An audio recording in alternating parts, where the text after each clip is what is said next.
So what I'm going to go through, and I can send the slides to anybody who's interested, so you don't need to necessarily take notes. There's a couple of different things that we wanted to talk to you about. The first is selling to corporate T&T, some thoughts on sourcing international funding using different social media platforms, accessing your network and other organizations and clubs that you can engage with. So I'm going to go through each of these in a little bit of detail. And as I said, this is based on both Leslie and my experiences of raising money for the club events, as well as selling tickets for our events like Chokerfest, the lunch tickets, and any other activities that we've done over the years to raise money for our community service projects. And just for the benefit of Pamela and Andre, as with any charitable organization, we can only do good work in the community if we have the funds to do it. So a big part of being a Rotarian is raising money to enable our club to do projects in the communities, particularly, as I know Andre and I had discussed, we do a lot of youth-focused projects, whether it's with education, technology, food hampers, training, all sorts of different projects. But we need the money to do the work. So raising funds is an important part of any Rotarian's life. And what we have found in the past is that there are many different ways that you can source money from different sectors of the community.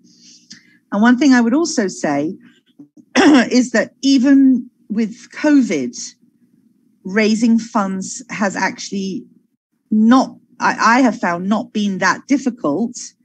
And I will explain a bit why as I go through the presentation. I think a lot of people felt it was going to be, nobody was going to have any money to spare. But there are a lot of organizations who want to do good and want to help. It might be on a smaller scale, but they are very, very interested in helping. And because obviously, as we heard, Francis talked about in the prayer, so many people are suffering. So the first thing is selling to corporate T&T. And one of the things that I would recommend, all of us, all Rotarians in the country, when we're trying to sell tickets for an event or get sponsorship for an event, we go to BP, TSTT, Digicel, Unit Trust, Guardian, all of those big companies, which is fine, but they get bombarded by requests from all NGOs. And so one of the techniques that I have found has been successful is actually to target small and medium-sized firms. And to give you a good example, Tropical Shipping. And I have just an anecdote about that. I remember driving back into Port of Spain one day and passing the port of Port of Spain and seeing a sign that I thought said Tropical Shopping and getting very excited and calling them up, only to find out they were in fact a shipping company and not a shopping mall. But in that conversation, talked to a lovely chap called Riyadh, and we talked a bit about Rotary. And long story short, we got $35,000 from them for one of our model UNs. And they have come back to us this year, and they're giving money to our PAN side. They called me to give money to our PAN side. So there are many small and medium-sized firms. You drive down Eastern Main Road, Southern Main Road, you'll see little businesses. I mean, not the mom and pop shops necessarily, but little insurance companies or hardware stores. And sometimes they can give you a $2,000, $3,000 worth of ticket sales. Sometimes they'll buy, 10 tickets, 5 tickets. Sometimes they can give you goods in kind. So a donation of a couple of cases of bottled water or something else. But it's worth thinking outside the box when you think about corporate Trinidad and who can give, because those big firms are bombarded. The other thing that I do is whenever I send tickets, and I know many of our Rotarians are retired, but I actually send fairly regularly to my clients, but I actually include the tickets in the letter. So for example, I do a lot of work with First Citizens Bank, and I will regularly send Jason a letter that says, I've enclosed 10 tickets for Chokerfest, and 99.9% of the time, he just sends me back a check. And I invite him to share the tickets with his staff, give them as prizes for performance, so that you have to find creative ways. But I found often if you include the tickets with the letter, it's almost easier for them just to send you the money rather than send the tickets back. Or they might buy half and send back half. But it's a very persuasive way, especially when you think about the cost of our tickets. They're not expensive. So, generally the tickets for our events are $100. or thereabouts. So it's not a lot to say to, somebody, could you buy 5 tickets and send them 5 tickets with a letter? $500 is not a huge sum for a lot of businesses or even business managers. So I actually enclose the tickets with the letter and keep a list, and 99% of the time they are not returned, they are paid for. So I deal with my customers, but also some of my vendors, some of the suppliers that we work with. So for example, the company who does Regency sanitary disposals, the lady who runs the company, I will often ask her if she's willing to buy 4 or 5 tickets, and she gives them to her staff, and she does. So again, it's about thinking not just big firms. Yes, you can write to them, but they have to sort through hundreds of begging letters. So it's about a more targeted approach to small, medium size.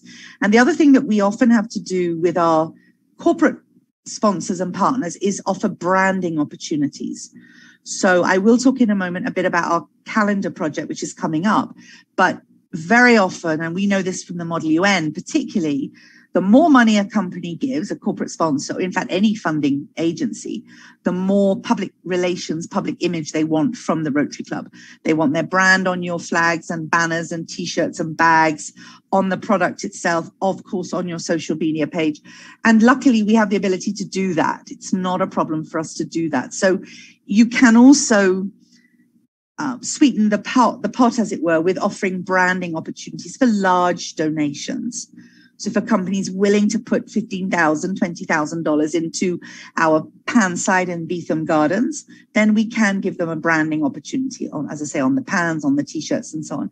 The more they give, the more opportunities they have for promoting their own brand.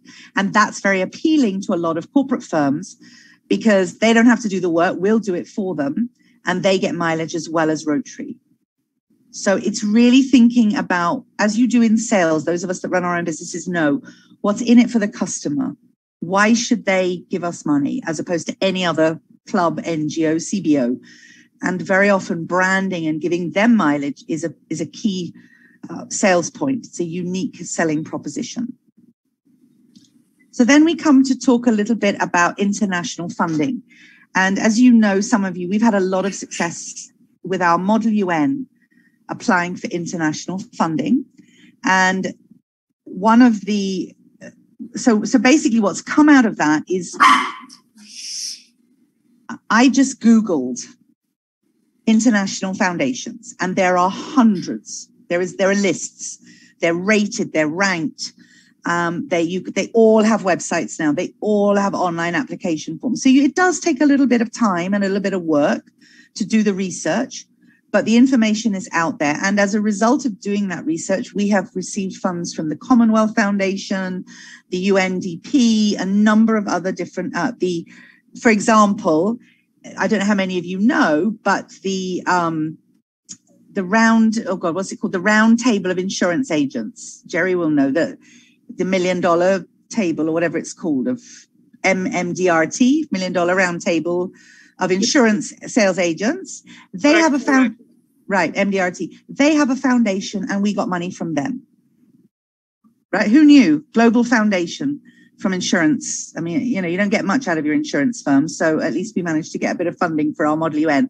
So but you have to do the research. You have to be willing to spend a bit of time, and you must align your project with what their areas of interest are. And many of them will not be interested in the work that we're doing. So some of these foundations are very specific. They're only doing research into disease prevention, or they're only doing computers for Africa, so you can go through and eliminate those that do not speak to the work that we do.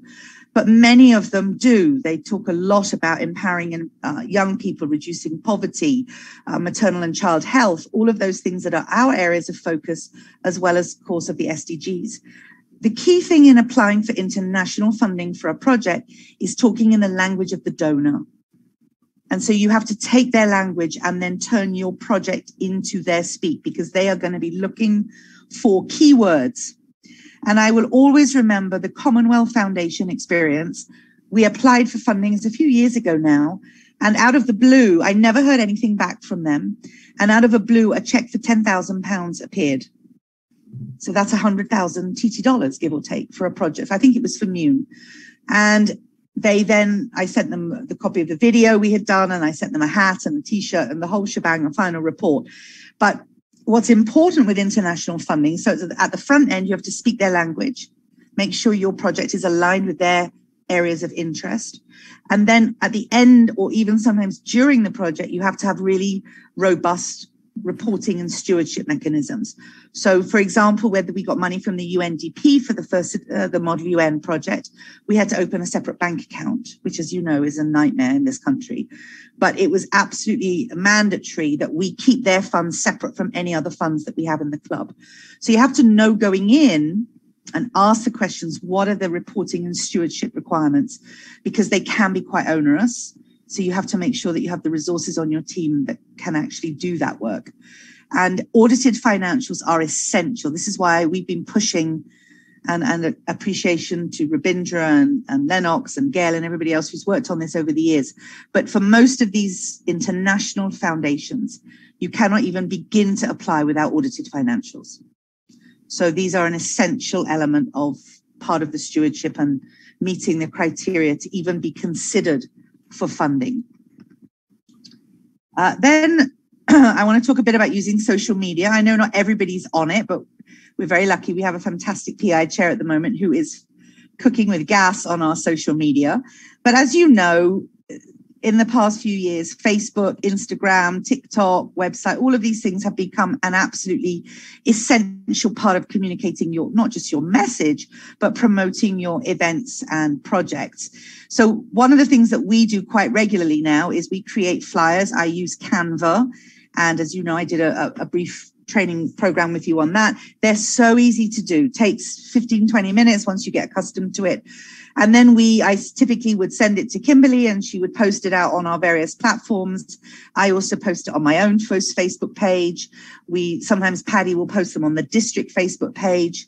You can then take that flyer, of course, and share it on WhatsApp. It is regularly sent to you all on WhatsApp as a kind of a hint to then share it on and forward it to other people in your network.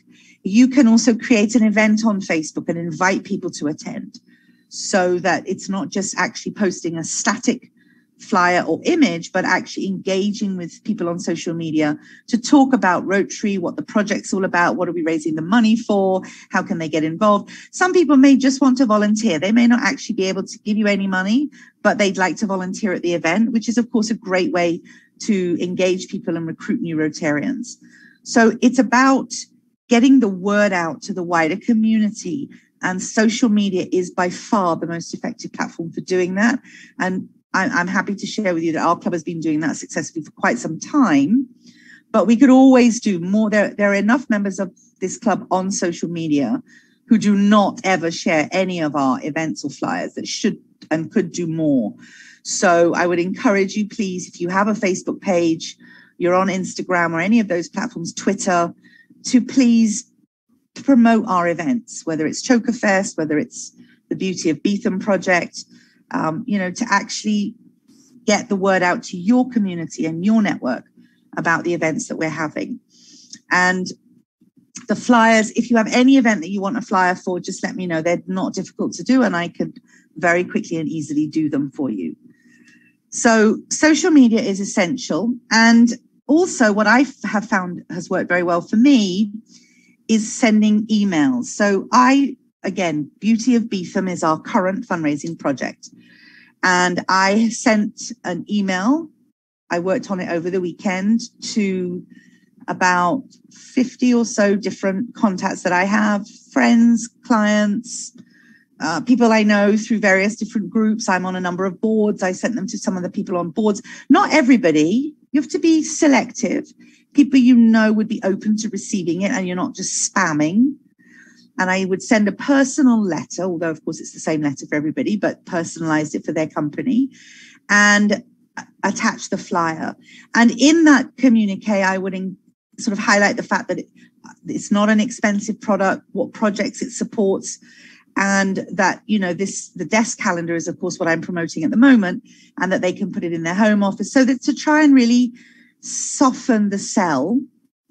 And as a result of doing that, as well as the work of the committee and other promotions that we've done, we're already at 200 sold or reserved, right? We have 900 to sell, and we've sold or booked 200 already. So, and that's just been through soft selling, sending an email. And also what I do is, as I mentioned, I actually print letters. For people who I know are not so good on email, I will print and deliver. And I know not everybody has that resource. I'm just sharing with you one of the things that I do. But I will take the same email, craft it on a letter, put it on Rotary letterhead and print it and send it. And I find that works better with some clients because they get so much email that a hard copy letter with a photograph or a copy of the flyer, or as I said, enclosing some tickets, very often that triggers them to take action. So you have to know your clients and know who's going to respond to what. And you must also include always how to pay. And of course, we want to encourage people to pay online, to make direct deposits into our account. We've managed to sell so far 20 or so of the calendars to Rotarians in the US. And so they're going to be hopefully paying us in US dollars for our unit trust account. But you've got to give them solutions, right? Don't have them then have to work to get the information. So you can write a check. I can pick up the check. I will deliver the calendars. Here's our banking information. And then I generally, I grew a business from doing this. So I appreciate that I may have slightly more experience selling than some Rotarians because this is how I grew Regency. But you follow up. You pick up the phone. Did you get my email? Do you need any more information? How many can I book you down for? And the key thing is to not be afraid of rejection.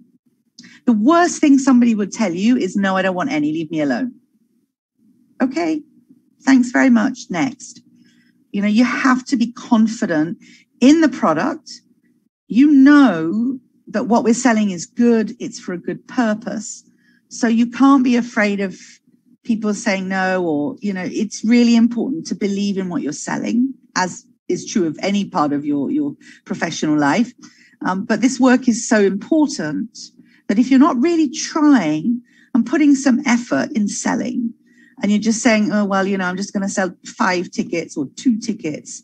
I mean, really, then is it you don't believe in what we're doing as a Rotary Club? Do you really don't think that our projects are worth putting a bit of effort and supporting the children of Beatham, the children of Each One Teach One, All in One, the children of the Mune? We've run life-changing projects, but we can only run them if we believe in them and raise the money to make them happen. So if you only sell 2 tickets, you and your wife buy 2 tickets, that's it. I think that sends a message that you don't really believe in the club or the work that we're doing. And that's really unfortunate. So I would encourage each of you, the calendars are coming, I'm going to be asking each of you to take some and to really try and help us sell them, to really behind it understand why we're doing this. This is not just because I've nothing better to do with my life, so I'm just selling things randomly. There is a purpose, okay? So it's important to also think about the different networks that you belong to. And most of you, all of you, belong to a school alumni network for sure. I know the Fatima boys have a very, very strong network. So the same way that we buy your bingo tickets for your Fatima bingo, ask the boys in the men in your network to buy a few of, and I'm sure you do. I'm just saying, I know that the Fatima network, I don't know what the QRC one or the CIC one is like. It may be a UE alumni that you're connected to people through UE. It may be your business association, engineers, accountants, auditors, HR professionals, media, journalists. All of us have professional associations. And, use that opportunity. So just to give you an example, I did my MBA with Henley, and we have a WhatsApp chat for Henley alumni graduates. And one of the purposes of that chat, very explicitly, is to promote each other. So a lot of our graduates are consultants, they run training programs, they have books that they're writing that they're trying to sell. So we regularly on that chat post, hey, I'm running this webinar, would you support me? I'm selling tickets for this, would you support me? And it really does work. So your business associations, yes, networking and developing your expertise and so on, but also to lean on one another and support one another for the projects that you do. The Chambers of Commerce are another great resource. I regularly, again, just to give you an example, Beauty of Beatham. I sent the email to Nirad at AmCham and they bought 12 calendars instantly. Same, just got an instant reply. So the worst thing people can say is no, but more often than not, they will say yes. Or, let me think about it. Let me discuss it. I'll get back to you. And of course, many of you may be involved in sporting activities. I know with COVID, that's been curtailed a bit, but you may have a chat with your swimming or cycling or football or whatever it is. And so think about all the different groups that you're in and the different people that you know. It's probably a lot more than you realize. And if everybody could help by buying a couple tickets or 4 tickets for their family or, what have you, then it really does go far. But it's important to keep a list of who you're selling to so that we can obviously reconcile tickets out with money in. Personalizing is essential. And I think this is something that Leslie wanted me to stress as well, is that when you're selling tickets or fundraising, asking for money for projects, whatever it might be, is that you don't sell to the same people all the time. You have to select and know your friends and family and network well enough to know what will appeal to corporate contacts as opposed to family and friends. So Chokerfest is a good example because many of us sell that to our family and friends. It's lovely, it's drive-through, it's great food, it used to be a nice social fellowship event, but it's not difficult to sell Chokerfest tickets to family and friends because people have to eat. The desk calendar, on the other hand, as contrast, is a bit harder to sell maybe to family and friends, even though it's cheaper than the Chokerfest tickets. That may be more of a corporate sell or through your business network. So you have to know your audience, you have to know, and don't bombard the same people over and over again with please buy from me, buy from me, buy from me, because people will stop. And then it's like, oh my God, not another email from Lara. And as I said, you personalize the request. So you don't send generic emails or WhatsApps. So it's, dear Colin, hope you're doing well. Is there any way you could circulate this flyer amongst your network? We're trying to raise money for X project. Let me know if you need any more information. So you personalize the request. So people feel as if you've actually reached out to them and are asking them to help you. And many people will, because a lot of people don't do the work themselves, but they are willing to support those who do. And of course, you pull on the heartstrings about the need and the purpose and so on. Other clubs and associations and organizations is also a great resource. So Rotary has, for the last few years, really been pushing us to partner with other NGOs, with government, the UN, all these different organizations. So one of the things that we can do, and we do to a certain extent, is share details of our event with other Rotary and Rotaract clubs, for example. We buy tickets for their event, they buy tickets for us. So, for example, we've got the Port of Spain West Rally coming up. I think it's essential that we book 2 cars at least, so that then when we go to them and say, hey, would you buy tickets for our Chokerfest, they remember and we supported them, so they support us. It's really that kind of give and take. Our Rotaractors do a great job. They have already ordered some calendars, I'm happy to say, and they will share on their social media place. And the same way we should support them. But there are also other NGOs. If you support other NGOs, whether it's, Lions or Red Cross or Habitat for Humanity, whoever it may be, and many of us are involved in more than one NGO, then support their events. They will also support yours. And it may be just buying a few tickets, but it's that quid pro quo for the philanthropic community to really support one another. But you have to support them in order for them to support you. And Rotary is really encouraging us to do this. And of course, there may even be an opportunity at the front end to even partner to get more exposure, to co-brand an event. There is nothing wrong with an event being Rotary Club of Central Port of Spain and Lions Club of Diego Martin. There's nothing wrong with that. In fact, the more partnering we do, the more exposure we get, the bigger our projects can be. So there's real scope for us to not just keep it in-house, but take it out to the wider community, look for partners who may have expertise in things that we don't and have a different network to access for funding or resources. And remember, it's not only money. Often it can just be spreading the word, getting support, maybe the ear of a minister, getting it on television or, getting it on different radio stations, whatever we need to do to promote our event, to sell more tickets, to get more people to come. So, as I said, it's so important You know, it's always very distressing to us when a member of this club only sells 2 tickets or 4 tickets for an event, because it really feels like you, as I said, and I know this may sound harsh, but that you're not trying, you don't believe in the project, you don't believe in what we're doing. And I know not everybody can sell 50 or 100 tickets. I know that, but at least you could sell 10 or 20, you know, to family, friends, alumni, sports teams. You know, the more money we raise, the more good we can do. And that's our purpose. Our purpose is to do good in the world.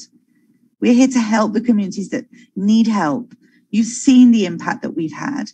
So translate that into your passion for selling the tickets, the calendars, whatever it is, you know, the project that we are promoting to get funding to do the work. You know, the Model UN is a great example of a project. That's a $300,000 project to run every year. And we have been almost, there are some years where the club has supported us, but for the last 6-7 years, we have funded ourselves. We have not asked any members of the club to sell tickets. We've not asked any of members of the club, other than the Model UN committee, to raise money. And yet we've run a $300,000 project every year. And that's been through believing in the project and the passion for it, and being really so excited about MUN and the impact it has on young people. And we've seen them where they are now in the world, diplomatic missions and, you know, all over the place. It's just remarkable what our MUN graduates have done. And because we love it and we believe in it, we're able to sell it. So I think if you think about Chokerfest tickets or the calendar, always remember why we're doing this. Not just because we have nothing better to do. We're really trying to make a difference in the world, and a difference in particularly the Port of Spain, East Port of Spain community, and through our young people and our projects. Remember why you became a Rotarian. So my final thought for you is about the beauty of Beatham Calendar, and I'm going to put a plug for this. So as you know, we have developed a beautiful desk calendar. This is one of the little triangle calendars with the very extraordinary help of our president, Percy, who took many of the photographs, as well as the residents of the community. We had a photograph competition. They submitted them. The calendars are being printed as we speak. We got the calendars fully sponsored. The cost of printing, design, everything fully sponsored. So that every calendar we sell, we make is profit, essentially. And the projected surplus is $79,000 on this one project alone, which is more than Chokerfest, more than many of the other events we do, right? We have 900 calendars coming in. As I said, 200 are already pledged. We're printing 1,000, but we have 100 set aside for, you know, the President of the Republic and our teachers and various other complementaries. So of those 1,000, 900 to sell. I really am expecting every member of the club to take 50 and try and sell them. Some of you maybe 100. We really need to sell it. And because it's a calendar, we really need to start selling it in December, of course. Certainly by January, it's going to sort of lose its sell-by appeal. So give them as gifts. They're only $80 each. You can buy one for every member of your family, put it in their stockings. They're beautiful for your home office, for your office. Buy one for every desk in your department, your front desk. Promote Rotary, promote the Beatham community, and our sponsors are all on there as well. So they get that PR and that exposure. So I believe that's the end. Yes, thank you very much, my friends. I'm happy to take any questions and appreciate your attention. Thank you.